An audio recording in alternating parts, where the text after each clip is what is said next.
Go with the, we can never go wrong with the Pledge of Allegiance, hence. Oh, there's our sheriff. Good morning, Mr. Sheriff.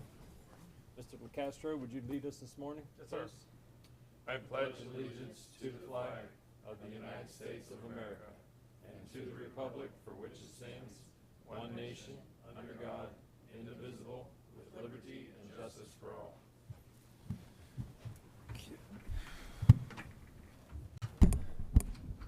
All right, Madam County Manager, would you lead us on through here? Absolutely. Before we move into the main agenda here, we do have one change. It's an update to item 2D, which is a recommendation to authorize a budget amendment in the amount of $8 million for the Division of Solid Waste for debris removal, $1 million to provide funding for emergency preparation and response across 35 divisions, and implementing appropriate cost accounting controls. Mr. Summers will talk about this when we get into the agenda, but that was just a change we needed for clarification. So that will bring us to item 2, Board of County Commissioners, item 2A, presentation update on the status of Tropical Storm Ian and its potential impact on Collier County. Mr. Dan Summers, your Director of Emergency Management, will present. Commissioners, good morning. For the record, Dan Summers, Director of the Bureau of Emergency Services, Emergency Management. Thank you so much for giving us your time on a Sunday morning today.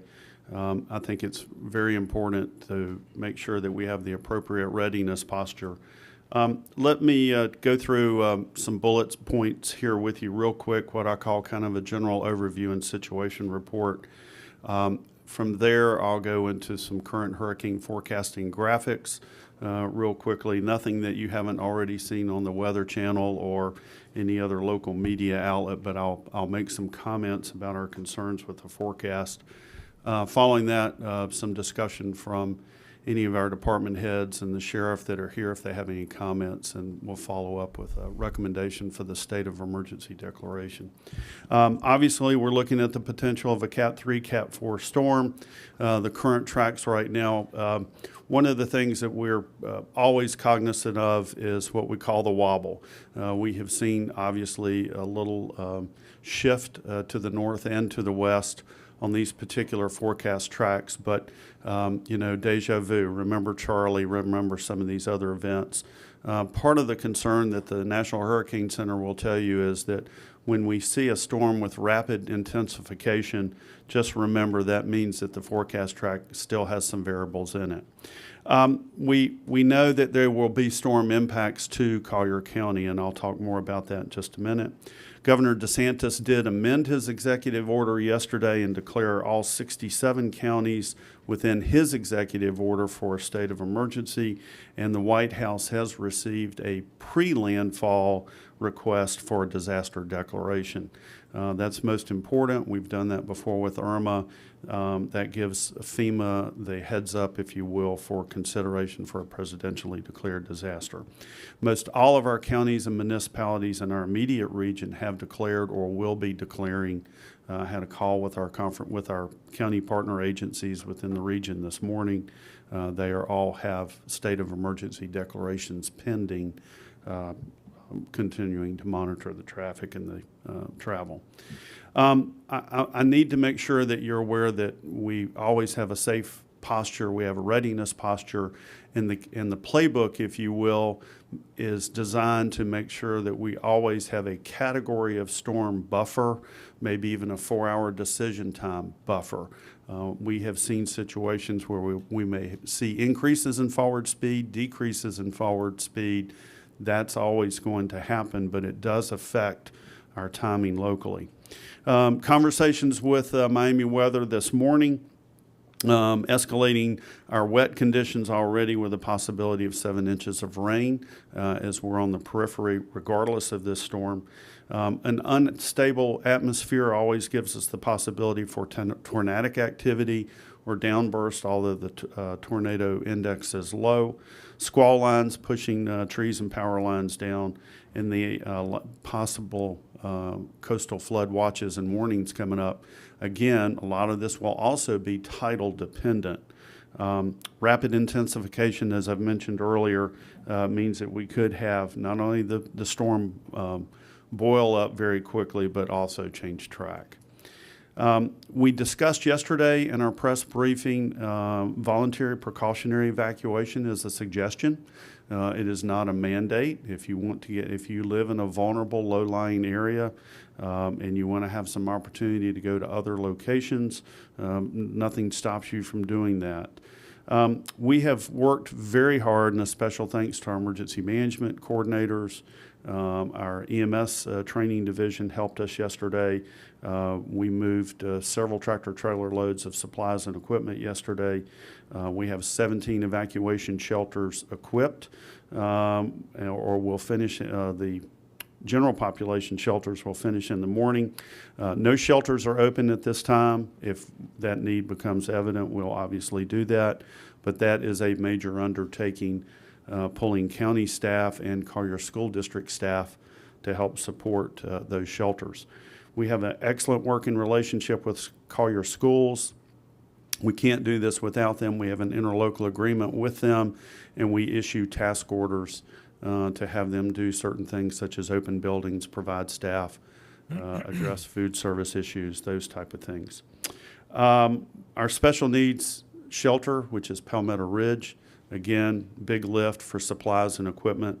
I'll talk more about that in just a minute, and we'll continue to distribute news releases, briefings, and update the forecast track. On the special needs side, you all know I always have concern about our frail and elderly, our oxygen and electrically dependent population in Collier County. Right as of this morning, we have over 900 individuals that have met the requirements for special needs sheltering. And after this event, I want to take a better look as to how we can provide those emergency basic lifeboat, if you will, services at our special needs shelter. We have addressed, we were cutting it close with some of our rental contracts. We did get a bulk oxygen delivery yesterday.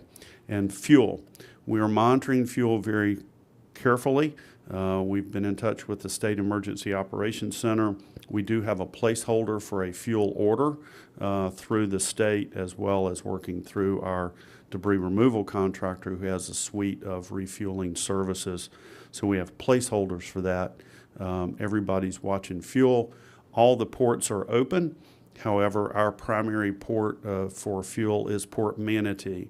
So if this track does affect the port, it may present a few challenges for fuel in the days to come. We still have 2 other ports on the East Coast that can provide fuel, but we're watching that carefully. The Florida Fuel Retailers Association is embedded in the State Emergency Operations Center, so they're helping to track those fuel concerns.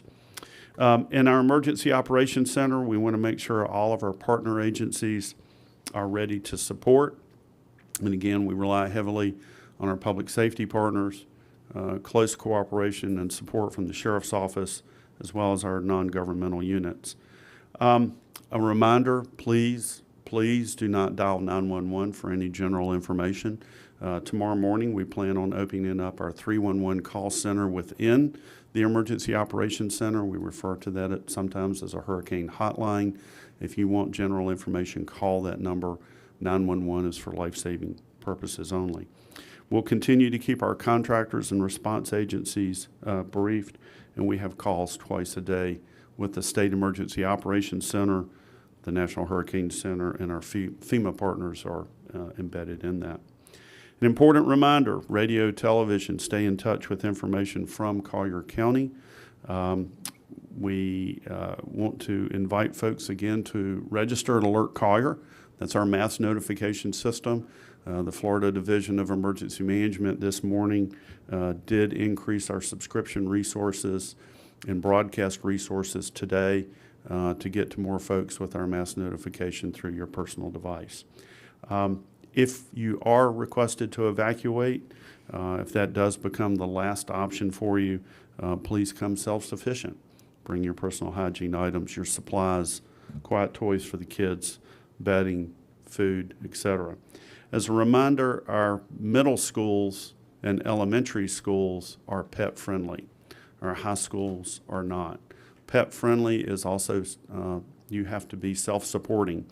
You have to bring the crate, you have to bring the food, the water, cleanup kits, and those type of things. But they are pet friendly, self-service at our middle schools and elementary schools if we elect to open those.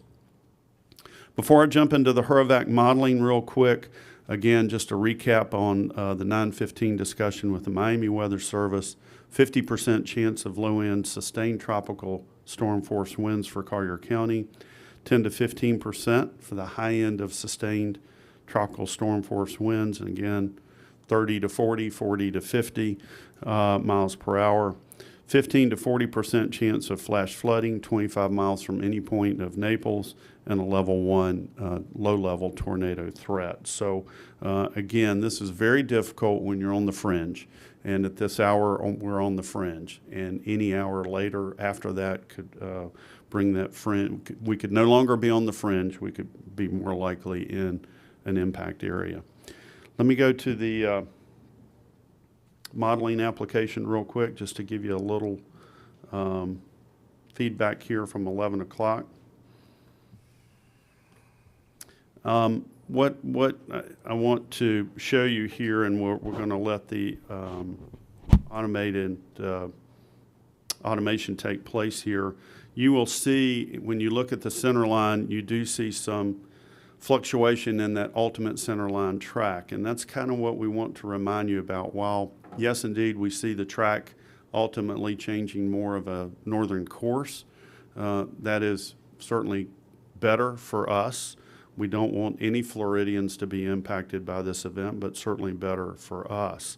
As you see the storm progress, and you look at the blue line, which is really what we're after here, is this fringe effect to Collier County and just how close we could be. The tropical storm force winds are no more than about 25 miles off of our coast. The hurricane force winds are about 125 miles off our coast. Now, that said, again, we always are concerned about the potential shift in that track back to the east. All of our actions in the Emergency Operations Center are very much incremental and event-driven. So we have that scenario where if we want to be able to respond quickly.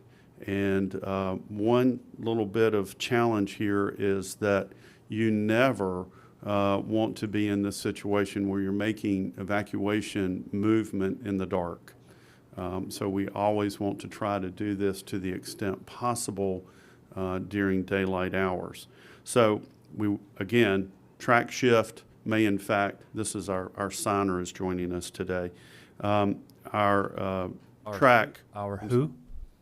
We're doing American Sign Language as part of this. Okay. Yeah, and Dan. Yes. I'm very sorry for my tardiness. I went over to the emergency building, so I apologize. This is my colleague, Natalie. So where would you like me to stand? Is this okay? I believe Okay. right there is going to be fine, and they'll bring a camera to you. Wonderful. I'll start interpreting for you now. Okay, Camera's right there. very good. Did you hear that? Thank you for joining us. My pleasure. And Good. again, I'm sorry. No worries. We're very good, and I think we'll follow up with a closed caption as well. Correct, Troy?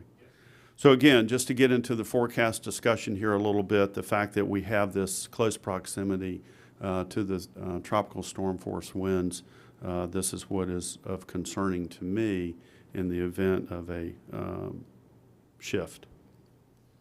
Dan, if Yes. it would be so kind to repeat, just because the gentleman's here to sign, if you could just repeat where at this point right now the Okay. hurricane is scheduled to make landfall. So based on the current forecast track, so remember, as you see this cone, this forecast cone getting larger, at this hour, this could go anywhere from, as we've seen in the media, anywhere from Tampa to Tallahassee. And so the track, as the cone gets wider in the north, that means that the variables are still there in the ultimate forecast track. I'll back out here just a little bit to tell you that, the other concern here is what happens in this storm when we hit this dramatically warm water. And this is what the forecasters are warning us about, the rapid intensification in this general area. It is that rapid intensification sea surface temperatures anywhere from probably 86 to 89 degrees that really can generate this hurricane, its growth. And as a result of that growth, there could be track changes. So again, in terms of planning and planning assumptions, we're only about 25 to 50 miles away from an event that might generate additional action or protective action. On the side of safety, yes, absolutely. As always.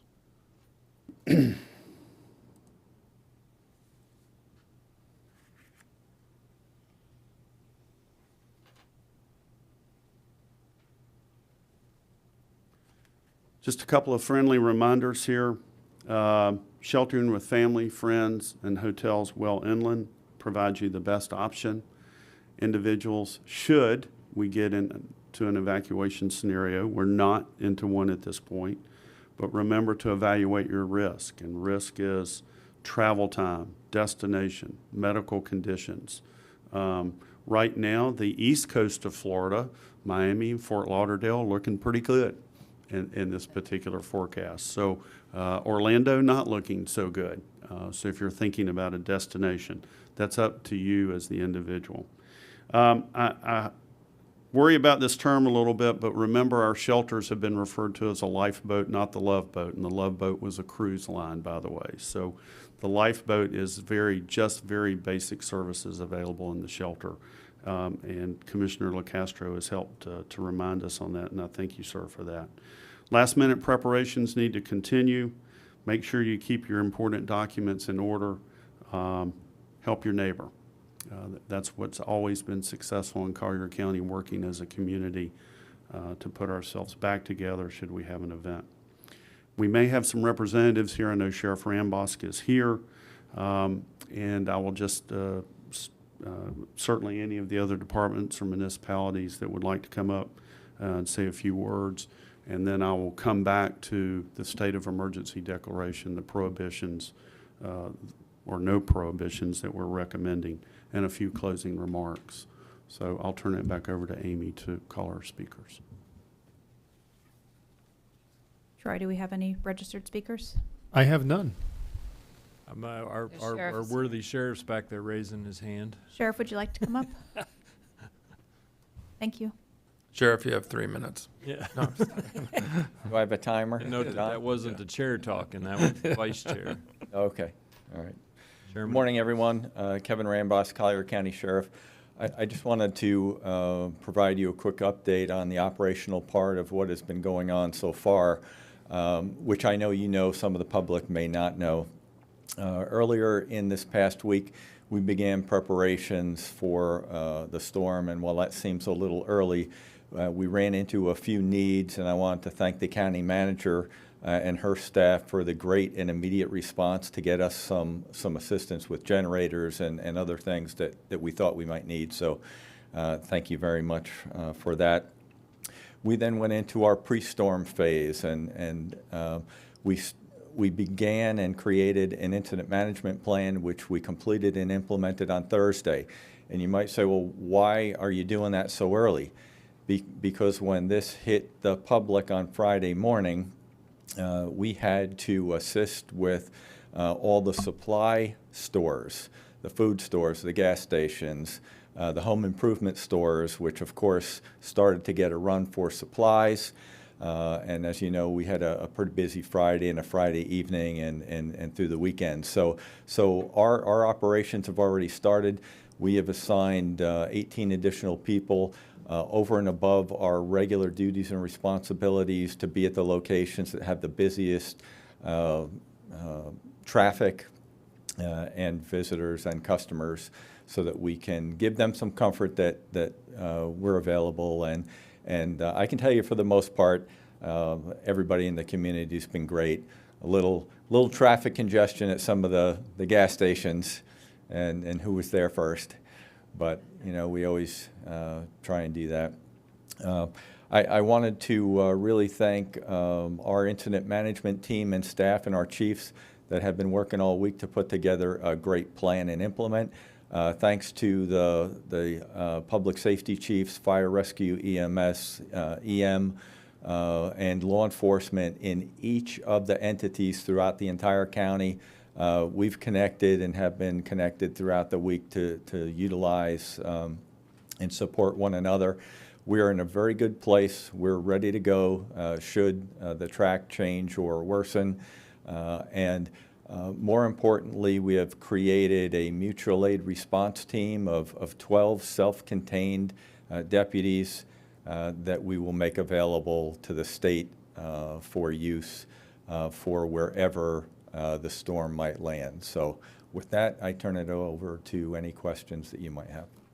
Is it your question for him? It is. Commissioner LaCastro? Yep. Sheriff, it's not really a question, but you know, it's 2022, so this is a big age of social media. I just want to give a shout out to your team that does your Instagram and Facebook. I mean, I religiously get on the Weather Channel when they're going to make an update at 8, at 11, at 5, and all those key points. You have the same people doing the same thing. I got to say, the second they release a new map, I immediately get a pop-up on social media that's already really well written, and that saves a lot of phone calls. So you have a great team that's doing that and instantaneously posting very important information. And you can tell by the likes and the people who open it and read it that you've got a big following. So whoever's in the trenches doing that for you, their sense of urgency is very impressive. I mean, Dan, your folks as well too, but with the sheriff up there, it's like boom, immediately Collier County Sheriff pops up with all the latest maps. So shout out to your folks who are really taking advantage of that, because a lot of people use that now, obviously. So nice job. Yeah, thank you. And that becomes important. I will tell you, first of all public safety works together to make sure we get the proper, accurate information. Again, operationally, we've already been in place, and that's what we want to make sure that the public feels comfortable that they have as much information from our perspective as they need to get their supplies, get out and get back, and then from there, it's a joint effort with everybody. Beautiful. Well, thank you, sir. Appreciate Thank you. Appreciate it very much. Do we have anybody else? Commissioners, you have each of your department heads sitting in the back. If you have questions for them on their state of readiness, we can bring them up. We'll remind the public that we have had an above average rainy season this year. It's very wet. We have had our crews out all week long, checking the stormwater system, analyzing where we need to make gate adjustments, and coordinating with the water management district. That will be ongoing throughout the rest of the weekend and into the early part of next week to ensure that we can move water appropriately. It is not an answer for local deluges. You will see the systems become overwhelmed, and it will take some time to move water in those cases. But we want to reassure the public that not only have we taken steps ahead of time, we are continuing to monitor the system, and we'll make further adjustments as needed to move water around and try to handle the rainfall that's expected off of the system. Ms. Scott is in the back should you have any questions about any of that. Okay. Well, everybody's lit up except for me, so and I'll wait till I go through here. I'm going to suggest we have several things to handle from a business perspective: the declaration of emergency, the debris removal, and so on and so forth. So as I'm calling on you, if you would just keep your questions for the person that's at the podium, so we're not dragging people back and forth. So Commissioner Solis, you're first. I guess Dan could answer all of these, because he can answer all the questions. That's right. I'll try. Just three issues that have come up on my end. One, I got an email from Michael Overway at the Hunger and Homeless Coalition, and was just wondering, at this point, shelters, when do they open? When do they not open? Very good question. So there is no determination, there's no generated need for a shelter at this time. When they open, again, will be track dependent and making sure that we have ample time to get them. We have a volunteer agency coordinator embedded into the emergency management team who is working with the nonprofits. We have discussed some general strategies, especially for transportation, homeless transportation.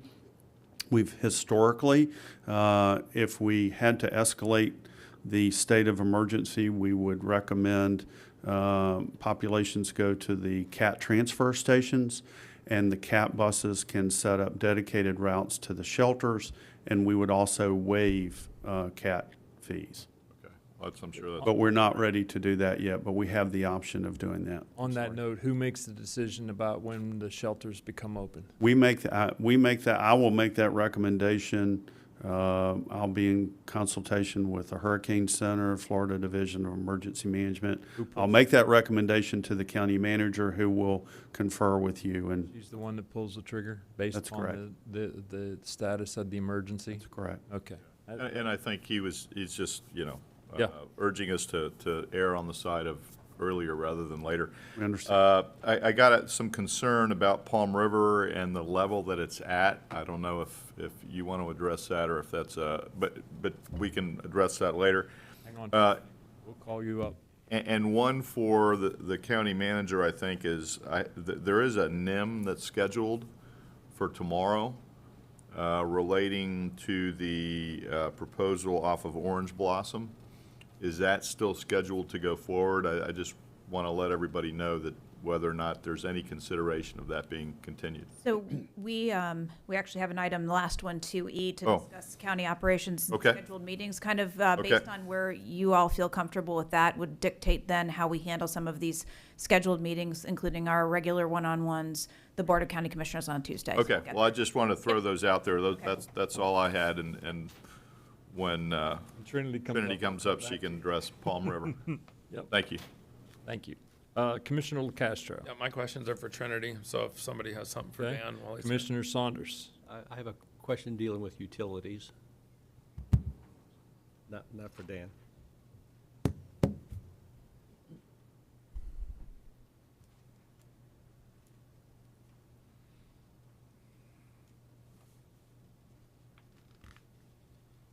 Good morning, Commissioners. Amia Curry. Just want some, I guess, Good morning.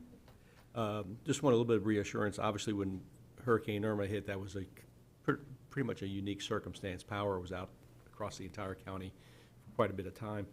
And we had problems with sewage backup. And I know we purchased a lot of generators and have been working to make sure that we don't have that problem again. Can you give me a little bit of a status update as to where we are with that if we start losing power, which is highly probable? Certainly, sir. We have added to have up to 146 generators on the wastewater side since Hurricane Irma. There are also 47 water generators. We are following our continuity of operations plans that are in place, topping off fuel on the generators, vehicles, and equipment. We're topping off chemicals for water and wastewater, securing sites, testing equipment. Be assured we're coordinating with our contractors, staging equipment and setting schedules in case of need. We have staff prepping at home, so they're prepared and ready to focus on the business here. We are continuing to run the business, and we're monitoring and standing ready. So, in your opinion, then we should not have that same type of problem regardless of where this storm ultimately. We are certainly more prepared than we were for Irma. Thank you. Thank you. Commissioner Taylor. Yes, I think my question will be about Riviera Golf Estates, and I have a feeling Ms. Scott will be able to answer that. Well, okay. All right, we'll go ahead and take care of her, and then I have some questions for Mr. Summers, so. Go ahead, Commissioner Taylor, you can go first, and then we'll come around to Andy. Okay, and- so we know that the golf course is in a state of the golf course is in a state of lack of maintenance, which has not fallen on the county, it's fallen on the owner of the golf course. And so how do you feel confident that any kind of deluge of water can be transported to the proper areas and not flood the backyards or homes of the people bordering the golf course? Commissioner Taylor, what I would say is no system that I have is hurricane-proof, depending on the deluge of water that we get at any given time. But the commitment that I made to the residents at Riviera was that I had Mr. Kurtz, our road maintenance director. He is actually out in the field now, looking at their area to see if there's anything that we need to do ahead of this event.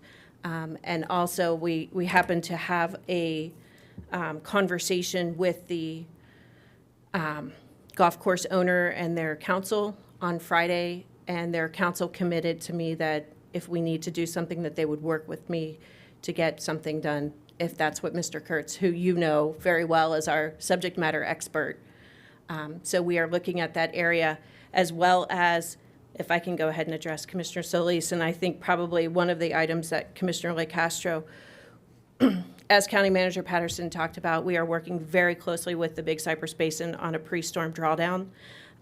For those of you, if you go look at several of our canals, yesterday when I was on my way to the EOC, I could practically walk across the Collier Boulevard Canal. I was on Immokalee Road this morning. It is definitely lower. Airport Road is lower, but that will be one of the last ones that we do lower, or that the basin does lower. So we are working very closely with them to get as much water out ahead of the event. Okay, so maybe that's part of the draw. There was some concern that it was almost at flood stage as it is, and so that might be part of the drawdown plan too. It is definitely part of the drawdown. Okay. I was over on the Immokalee Road over to Airport Road. It is significantly lower than what it has been over the past few weeks. Okay. Thank you. That's all my questions. Thank you. I'm sorry, and just one follow-up. I'm sorry, I forgot to add this one. There's been some concern on the finger streets in Vanderbilt, off of Vanderbilt Drive. With the, I think maybe the county manager's heard of this, as part of the PUR project and the redoing of the storm drainage and the water and the sewer lines, there were some flaps that were installed at the end of the finger streets and the storm drains. And there's some concern that those flaps, either they're not working right or whatever, but maybe they're retaining more water than you know, and I'm just, this is all secondhand to me. I haven't seen it, but you know, in the event of a storm, is there anything that can be done with those valves? Because I guess we installed some kind of a flap or something. They're essentially a check valve to keep. So what we found in Vanderbilt is that when we went and modernized, at least to the extent we could, the stormwater system, got it reconnected, what we also did was allow for the water to flow back as well. So it had an interconnected system. So while it was better because water could go out, water could also come back in. And so these stormwater folks hate it when I say this, but these flappers or check valves are intended to allow water to go out, but not allow water to come back in. So it may give the perception that water's being held. You also have a couple of other things going on. Obviously, high level of ground saturation. So the water table's very, very high. So the water that might be able to sink into the ground can't. Secondly, is we've had some above average tides. Okay. So there's a lot of pressure on that system. If we get storm surge, above average tides, and a lot of rain, there's going to be water. It's going to be and probably on the streets too. But what we can do is get the crews out just to go check those check valves in advance of the storm. They're the new and modern check valves, ones that are used all over the state of Florida for this type of purpose. Don't have the problems that we did with the old ones where they became dysfunctional in the salt water. But we'll get the crews out. They know where they all are. We'll get them out to have a look at them just to be sure that there's nothing going on. Okay, thank you. That's all I have. Good. Commissioner LeCastro. Yeah, Trinity, I have a few questions, and either you or Amy can chime in. Some of this we just recently talked about. I mean, Amy just came up here and answered a big chunk of my questions just one-on-one. But, you know, as I just asked Troy, how many people are on Facebook Live right now? And you have almost 100, and then who knows how many are in big groups. So for the sake of the record, and also I've gotten several notes from folks that want to understand how we open and close weirs. Are we finished? Are we done? I mean, I just sent you a note from some concerned citizens on Cope Lane and in the Santa Barbara area where they watch weirs, and if they see no activity and no county trucks, they think nothing's been done. Or as you said, they see standing water in there and they think oh, somebody forgot to do something, where that standing water might mean something else. Like you said, it's not going to let anything else in. Can you just maybe give the short version of how aggressive the county has already been in opening and closing weirs, and where we are? Do we still have more to do today? Is everything open that's supposed to already be open? Everything's closed that's supposed to be closed? What can you tell us so everybody knows that, that this is an aggressive part of our pre-storm preparation and what we've done already? Absolutely, sir. In the area that you're talking about right now, we are open. But I also talked about we're not open everywhere within the county. We work very closely with the Big Cypress Basin to make sure that we're not opening something that's going to cause a problem to the primary system, and vice versa, that it's a very delicate process. In fact, I will tell you, as this is my first storm event that I'm going through in this capacity, Amy said to me, listen, if you open up this one, you better make sure you open up this other one as well, and open the other one first. So we are being very aggressive about getting as much water out as we can in partnership with our Big Cypress Basin. It's a very delicate thing about, we have a closed system, if you will, overall. We just heard this. We were at the town night with Commissioner McDaniel. All of our rainfall comes from our area, and that must also then keep our canals and everything with water after the rainy season. So the Water Management District and the Big Cypress Basin, we take our lead from them of when they're getting that primary system clear to where we can then drain our secondary system into them. But this is a constant communication, a constant partnership. We've been working with them all through the weekend, and we're going to continue to work with them early next week as we prepare for the event. Okay. And as we had said before, if somebody thinks that we haven't done something as a county correctly, or they have large amounts of standing water in their yard now and they think that that is incorrect or something was done wrong, you don't call 911. Maybe you call 311, and we might have missed a small area. But I think Ms. Patterson said it perfectly. Just because you have standing water in your yard now, if you live in a typically low-lying area, even a small rainfall is going to cause that. That doesn't necessarily mean mission failure on the county's part. So I appreciate the aggressive stance that you've had, opening the correct weirs. If I may also give a phone number. Yeah. So our road maintenance department, we do have an after-hour service, but I do have live staff in there answering the phones this weekend so that folks aren't getting the normal answering service. That number's 239-252-8924. Folks can call them. I have crews. I've had crews out yesterday. I've had crews out today. If they have areas that they're concerned about, let us know, and we will get a crew out to take a look at it. Okay. I've actually posted Commissioner McDaniel's personal home phone number as well that people can call. You are the chairman. It's a good one to have, by the Yeah. way. Just to reiterate, 311 is a very successful number and easy for people to remember. Just dial 311. We're going to have that monitored 24/7 while the storm event's going on. If you see a hot spot, dial that number, take a picture of it. You can send it to them, email it to them, and our crews will be on it. Yeah, the beauty of 311 is you're not just getting you are getting a live person on the other end, but then it puts in a work order and it makes it a formal request.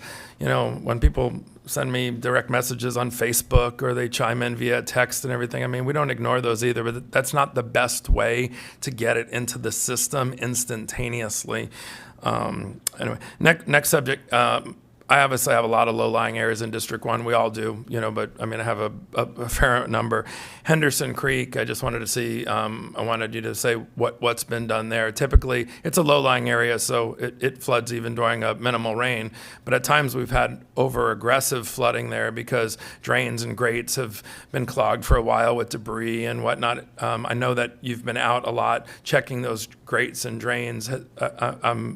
I'm hoping, I think I already know the answer, but has Henderson Creek been a priority that's already been attacked? Because that's a big issue.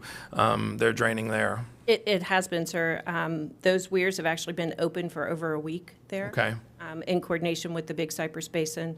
We actually had a lot of conversation with them about that area. Our stormwater crews have been out there as well. They recently just fixed a collapsed pipe. So that will also give some relief, and then they're also just kind of going through the system and clearing any blockages. And this is countywide. Anything that we can get out and we can clear any blockages easily, that's what we're we're trying to do. Okay. Lastly, and this might be for anyone, and even maybe Ms. Patterson, I was really impressed that I think we all got a personal email from a senior leader from AT&T saying if you had any cell tower problems, I'm your point of contact and whatnot. I don't know if we got that same person from Verizon, but I assume, yeah, I see Dan nodding his head. So for citizens out there, we do monitor that. I mean, some stuff's beyond our control if a tower goes down or whatnot, but we definitely know the right people to contact if we need to confirm rumor from fact. So you've sort of already answered the question by nodding your head that we're talking to those direct folks. And lastly, if anybody's watching from Port of the Islands, Mr. Rodriguez and I worked really hard last year to really raise the level of improvement at the marine store and the marina and the parking lot and drainage. The county spent money putting in a hookup so that in times like this, we can bring a generator out there and plug it right into the marine store, into the gas pumps. So that has not passed us this time. We just talked about, as we monitor the storm here, pre-positioning a generator out there where the plug is that we installed so that we don't have to wait to 0 hour. And if the storm passes us and it's not an issue, then, at least we were proactive and something was there. So if anybody lives out at Port of the Islands, we haven't forgotten you, and you're on our short list, and things are already in motion. That's all I have. Thank you. Commissioners, I'm sorry. Yeah, I haven't got to ask my question, so you go ahead, though. Can I close the loop on the stormwater before we move on? Yes, ma'am. Thank you so much. So for residents out there, and we have a lot of new folks to the area, I'm going to say again, this has been an above average rainy season. So even if you've been here a couple of years and you're seeing things out there that look different than they had before, it's probably true. We have a lot of water standing. It was much drier last year. It's very wet this year. Citizens are our best eyes and ears on the system. If you're seeing something unusual, let us know. If you need help, let us know via 311. Document what you're seeing, because even between the time that you let us know and we can get out there, the system may change substantially, and it will give us a good indication of things that we need to visit after the storm. The other thing is when we're talking about flooding, we need to draw some distinctions. Where is the water? The water is in your yard. The water is in your swale. The water is approaching structures. The water is coming up into your home. The water's over the road. Those are important distinctions because the word flooding means different things to different people. And so in order for us to sort of prioritize and triage these matters, we need to understand what we're dealing with. So that documentation, pictures, locations, incredibly important. We're relying on our citizens to help us out here too, because they could be a lot of places that we can't. So just with that, citizens, please, that we can never receive too much information. Yep, and we've had regular comments about it, but to take a picture of it, call the 311, let them know what it is, and then and there is mechanisms to get those pictures there, because as you said, it can change. Commissioner Taylor, you got another question? Yeah, County Manager Patterson, I think it is important for the public, especially our new visitors, to be very clear about what's the difference between waters in swales as versus water in your front yard. Absolutely, Commissioner. So regularly we see water in swales throughout the rainy season, above average or not. They're designed to do that. There's a purpose for them, cleaning water as well as holding water before it moves on to its ultimate point of discharge. In an above average rainy season, when it's raining, it's not uncommon to see water standing in low-lying areas. And sometimes it takes longer than normal for it to get out because it's competing with water that is already in the swales trying to get out. However, when that water starts to rise and it starts to approach structures, that's a different thing. Now, as Trinity said, there's no stormwater system that's hurricane-proof. There are acts of nature that are just absolutely beyond our control, but what we can control is the maintenance of the system, as well as the observation of the water for our activities in the dry season. The other complicating factor I'll just put out there is that for those folks that live closer to the tidal areas, we aren't just working with rainfall and standing water, we're dealing with tide. And when the tide is high, it prevents water from being able to leave the system. So you may see, if the tide is high, as the tide starts to go out, then the water is able to leave the system again. So these are all factors that have to be considered in dealing with above average rainy season, and now probably an above average rainmaker. But number one and number two is if water is approaching or in your home or structure, and when water has completely covered a road. Those are the top two, and we need to know about those immediately. And in the east, we're competing with the farmers who are moving the water off of their crops. And so that's exacerbating the circumstances that we have going on in the east. We're in the coastal areas, you argue with the tide based upon where the water has an opportunity to go, so. I think the people that followed Moses into the Red Sea figured out you don't argue with the tide. Amen. Nor the farmers. I got a couple of questions for you, Sir Dan. Yes, I sir. just want to reiterate, as far as, so it will be you making a recommendation to our county manager, who will have the authority under our next agenda item to open up the shelters. That's correct. Number two, who will make the call on evacuations should the storm wobble? That's that same process. Three, is the presentation that you did today available on our Facebook page and/or through our website? Because that was very informative. One of the things I wanted to call attention to was the time span on the models, and we were all staring at it when it was showing the storm coming up across my back porch, and now it's not. So. We can take a screenshot of those tracks and share those, absolutely. And/or make the presentation available to us, and then we can push it out through our mailing lists and so on, if that's possible. I would like that. It wasn't loaded up into my system, and I normally would, and that was something that I would like. And then just as far as a wrap-up goes, I wanted to reiterate that we 3, 4, 5, there was a bunch of people that were on a call yesterday with constitutionals, congressmen, state reps, so on. And Byron Donalds orchestrated a call yesterday, and we were all on that call just to making sure that everybody, left hand's talking to the right. Lee County was on the call as well, and that we're all in coordination for whatever efforts in fact need to transpire. Very good. So with that, I'm good. Thank you. Commissioners, that moves us on to item 2B, which is a declaration of a local state of emergency. I would suggest Mr. Summers takes us through 2B, 2C, which is a recommendation to adopt a resolution authorizing the removal of debris by Collier County as part of its emergency management efforts, and 2D, which is a recommendation to authorize budget amendment in the amount of $1 million. This is the item that was the change, adding the solid waste item on, providing funding for emergency preparation and response and appropriate cost accounting controls. He's going to tell you our thought process on this 1, 2, and 3. Okay, let's go. Thank you. Yes, again, the local state of emergency has an awful lot of value to us, and in some cases, value to local businesses. We can do that without any prohibitions or curfews. However, we can give the county manager the opportunity to come back and possibly in conversation with the sheriff if any curfews or other prohibitions become necessary. That's the way we did it during Irma. We can activate that. And again, close conversation with the sheriff on any curfews or any other prohibitions that may be necessary. The budget amendment we've already talked about. There are certain readiness costs. There are certain things I just simply need to do because we had the weekend, supply chain issues, very minor expenses, but it's very important that we use the resources that we did to pre-position some incremental level of supplies and equipment.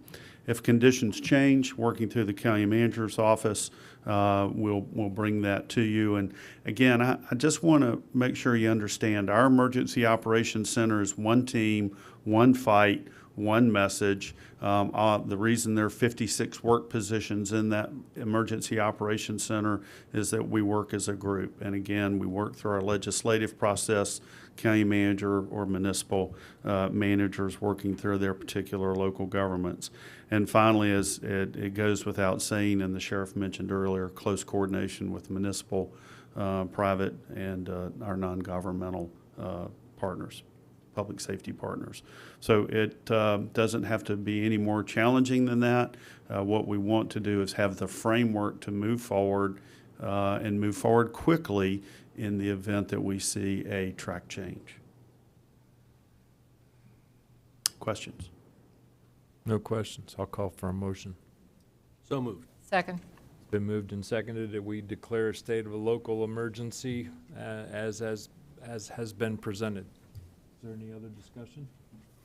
All in favor? Aye. Opposed, same sign, same sound, so moved. Do we need separate motions for the debris removal and budget amendment? I'll move for approval of the requested budget amendments. Second. It's been moved and seconded that we approve the requested budget amendments as printed within our agenda today. Is there any other discussion? All in favor? Aye. Opposed, same sign, same sound, so moved. Don't hold your hand up while I'm calling for the Yeah. vote. The next item. Oh, the next item, okay. One more is the debris Yes, resolution. Go ahead. we did both of those, didn't we? You have three. C One and D? State of emergency, debris resolution, and budget amendment. So I need a debris resolution. Oh. motion. So move. Second? It's been moved and seconded that we authorize the amended budget amendment for debris removal. Any other discussion? All in favor? Aye. Opposed, same sign, same sound, so moved. You okay with that? Yes, sir. Okay. Just wanted to mention too that, as the sheriff alluded to as well, we have had support from many other counties in these disasters as well, and we'll be poised. We'll work through the manager's offices if there's an opportunity for us to provide some assistance to our neighboring counties. And you all have been very generous in allowing us to do that. All of our staff takes a great deal of joy in helping others. And it's not only a terrific experience, it's a great training opportunity as well. So I just wanted to put that out there and say thank you. Yeah, I would like to be able to say that out loud, that certainly if we have assets available that we can help our neighbors, somebody's going to get to look at this storm in the eye in the next few days. And again, we don't want to wish it on anybody, but somebody's going to get it. And we have a process for that. Which Amen. And I was happy to hear the sheriff had units available to be able to send for assistance.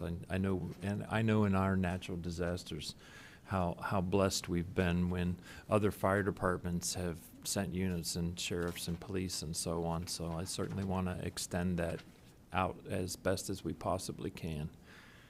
Before we go to the last agenda item, I'd like you to bring up, no, don't go away. You're the button pusher. I'd like you to bring up the radar, the forecasting model that you had up there. I think that will help us in our next decision. And I don't know about Commissioner Solis's request with regard to the NIM. I thought that was more an applicant-generated decision and not a county-generated decision. So this is the latest and greatest? Yes, sir, it is. Okay, and if you would scale it up just a little bit so I can see Tuesday. Sorry. Small. Yeah, There we go. One more, please. I believe it was scheduled for the main library as part of the issues. Mr. French is on standby if we need any clarification on the NIM, but Okay. Okay. Well, and there again, I don't know if our decision here extends to NIMS or whether it's an independent decision of the applicant. And I'm getting a head nod out of Mr. French on that one. So, all right, if you would, who is messing with this? No, I'm sorry. There's a lot of toggles here. Yes. So this is I want it. your most reliable right here is I want your. to be able to see the big picture. There you go. That's There we the go. big picture.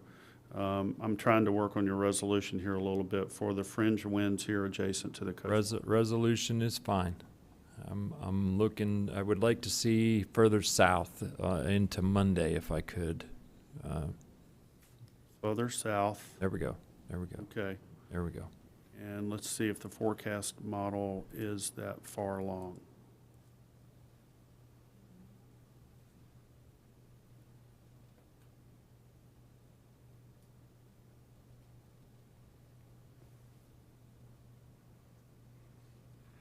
Well, okay, we're moving the storm itself in the track. That's close enough. Maybe if you just maybe go back up to, well, you know what? Leave it right there. Leave it right there. I think that's I mean, fine. this is your real decision point right here. This is in terms of what we know at this hour. Correct. And where I'm going is our next decision on the agenda is what we're going to do with operations of our government facilities, where we're going to be at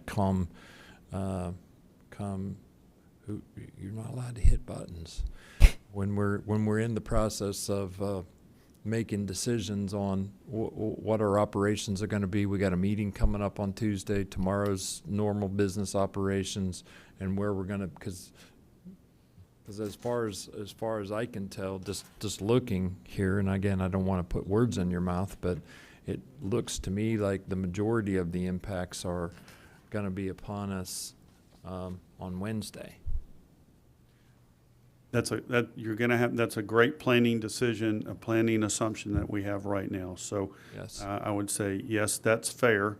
Remember that, I need a full day for immediate coastal evacuation, a full business day, if that becomes necessary. So with that caveat, and if we are fortunate to see a continued westward turn in the track, we could very well be Tuesday, Wednesday, business as normal. But that's kind of the way it's looking right now. Right. So, I'm going to open this up, this item 2E. This has to do with our county operations, and hear my colleagues' thoughts. Are we talking about pretty much Monday and Tuesday meetings? At this stage, yes. We have a board scheduled meeting on Monday. I think Commissioner Solis, we've already ascertained that the NIM that's scheduled for tomorrow night is at the choice of the applicant. Well, but it is, I understand that, but it's also scheduled for the library, is the point. Is that, my question was really, if it's scheduled for a government facility, then is it still going to be made available? I mean, this is more of an informational thing for the Right. public. Well, then I see what you're saying. Yeah. So if we do business as usual. Right. Through Wednesday or through Tuesday for the foreseeable future, then that facility will be open and we'll all conduct business as usual. So, Commissioner Saunders, you're first. I think you may have already made the decision that we're going to conduct business as normal on Monday and Tuesday. Well- And what I was going to suggest is that we don't know where the storm's ultimately going to go, that we give you the authority on Monday to cancel the meeting on Tuesday. We don't need to have a meeting to determine whether we're going to have a meeting. We can give you that authority, I believe. And you could send out the notice. And I don't know if there's anything on the agenda that is absolutely critical for that day. I don't recall seeing anything that was that time sensitive. Not I that, don't believe so. not in And then- my, yeah. So why don't we do this? Why don't we authorize the chairman to make a decision on Monday, no later than 5 p.m. as to whether we will meet on Tuesday. We'll assume we're going to meet unless we get an order from you based on a weather change that we should not meet. That be acceptable? I think that's a fine way for us to go. Do you have a comment on it? I do, and really, it's maybe just to give another side of the argument. I like that idea, but remember when we were in here voting on summer vacation, right? One of the points that was always made is, well, when you have a commissioner meeting, it ties down the whole staff, and everybody's on either in here or they're waiting with bated breath on the other side of the TV and whatnot. And maybe some of that was embellished a little bit for the whole summer vacation discussion. But what I want to know from the county manager is, yeah, the hurricane may not be bearing down upon us, but I want every county employee focused on a possible hurricane. Not, like you said, if there's nothing critical on the county agenda, then let's make a command decision. Commissioner Saunders might have the best idea, which is, leave it up to Monday. But, sometimes giving people enough notice. And if we were wrong, okay, great. We could always call a commissioner meeting on Friday and say we canceled it on Tuesday, but we discovered there's really critical things. The business of the people needs to go forward, and so be it. But I'm not thinking so much about us and what's on the agenda and can we vote yes or no on a road contract and, something else. But how, as it has been said to us in the past, when we have something on Tuesday, it ties up a lot of people on Monday and Tuesday. And I'd like all those folks to be 110% focused on the hurricane, whether it's close or not. We might even have a county close to us that's hit, and some of our staff are helping, another county. Dan might be reaching out to key county staff and saying, wow, Lee County or Pinellas County needs some help. I mean, I'm just saying it, I'm not being directive, but just more to sort of offer the other side of it. And maybe that decision can wait till Monday, but sometimes when we wait too much to the last minute, everybody's sort of in limbo. You pull the trigger prematurely, and if it's over preparation, no harm, no foul. If it was a really smart decision prematurely, we're all heroes. So I would just say, I'd look for you, Ms. Patterson, to tell us, would it be smart to free up staff now and let everybody focus on their main job rather than prepping on briefings for us? Or can that wait till Monday? So Commissioner, I think we could probably get to a compromise. I'll work with the department heads after this meeting we have staff typically dedicated, as you accurately stated, to monitoring as well as attending these board meetings. We will lean that up and try to go to a more skeleton type of staff, both for the briefings tomorrow as well as the board meeting, with not that many controversial items they're all important items, but not that many controversial items. I think we can slim down the staff and push them off towards more of their emergency duties and things. And again, giving the chair the opportunity, if need be, in the weather, even earlier than 5, if the weather seems to be turning, and that will free everyone up. But I know that we have myself and 2 deputies that will see every one of you tomorrow. We can look at that, and even the deputies can pitch hit a little too, and I'll work with the department heads. Perfect. Yeah, that sounds like smart direction. Thank you. Commissioner Taylor. Yes, and I am in full support of your leadership, Mr. Summers. You guided us through Irma, which was a storm that no one understood what it was going to be, and it was landfall in Collier County. So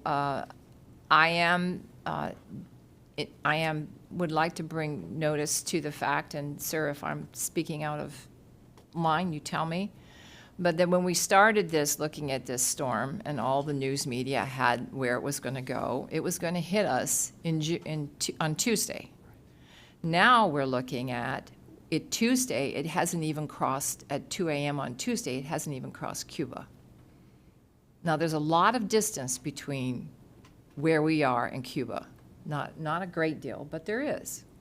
So what we're looking at is whether we are going to continue business as usual. And at this point, and again, I will bow to you, and you have the people who advise you are people in the center of this. One of them is the Hurricane Center in Miami. So I think you can guide us in this. And I do listen to you, especially with your comments about, right about Tuesday, Wednesday is kind of where we're going to have to watch very, very closely. This is where it goes from a 3 to a 4. So I just would remind my colleagues that I think this is not our first rodeo, and we weathered Irma extremely well, considering. And there were a lot of things thrown at us, and I think we're in extremely good hands. Thank you very much. And again, I appreciate the fact that you're giving us flexibility, you're giving us the framework to react. And again, we have great models, great forecasters, great experts, but we don't want to have a meteorological surprise. And that's what I want to do, is make sure that we have that ability to make last-minute course corrections. And I do hope for the centennial celebration of Collier County, you do bring the Hurricane Hunter back to the Naples airport, please. It is our rotation this year, so I'll see if I can get a bid. Fantastic. They were- Thank Bottom you. line, if I'm hearing correctly, we pretty much we are going to continue on business as usual with direction from me. If you don't hear anything from me by 5 o'clock on Monday, we're coming to our meeting on Tuesday. And then I will be in constant contact with Dan and Amy and the sheriff if need be to be able to facilitate what's going on. And I did say like 5 o'clock, but even that Tuesday morning, or later on, if something happens. So Sure. you just have the flexibility to alert us as to whether we're going to cancel. Well, yeah, if an unforeseen circumstance, you did say 5 o'clock, so we'll amend your motion to be at whenever. How's that? You want to make a motion on that? Yeah, then the motion is that the chairman will have the authority to decide whether or not we're going to meet on Tuesday. His sole authority based on his communications with our staff. Second. Been moved and seconded. Well, you heard what he said, and I don't need to repeat it. Is there any other discussion with regard to that? All in favor? Aye. Opposed, same sign, so moved. Save you having to write all that again. What else do we need to do? I was just going to add, Ms. Patterson, because we don't have the agenda in front of us for Tuesday, let's all really take a look at it if there's some things on there that are sort of extemporaneous that aren't time sensitive, so that, because I'm sure Tuesday we'll still be talking about the hurricane. So I know I have a few things on there that I don't think are time sensitive and aren't worth a big lengthy discussion when we've got hurricane, bearing down on us. So I would just be prepared that when whoever meets with us on Monday, I know I'm going to continue a few things off of the agenda that aren't time sensitive for the sake of us having more time to talk about other things. So, and to ease the staff, like you said, skeleton crew across the board. So, Absolutely. Yeah. We'll go through the agenda and have some recommendations as well. thank you, ma'am. I don't recall, is there a brief presentation that morning as well? I believe that we had planned to add that, Okay. so we can get an update on, so we'll make that an add-on item so that Mr. Summers can give us an update of where we are. Absolutely. And anything else for the good of the order? Not? I'll see you on Tuesday unless otherwise notified.